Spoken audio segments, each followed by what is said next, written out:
We're here in Washington, Illinois, and we're actually allowed now by FEMA and the state emergency management officials to go right where the devastation happens. So take a look behind me. I'm going to flip this camera around and you'll see who we're walking with, where we have to go. But the devastation up close is really something to see.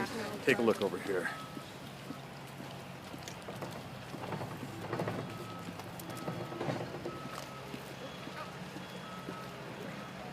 Cars, homes, air conditioning units, trees.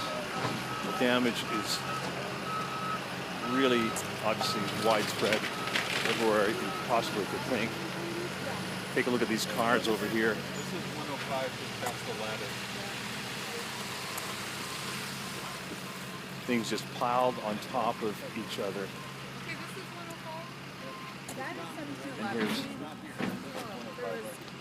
emergency management officials trying to figure out exactly which street this is and what address it is.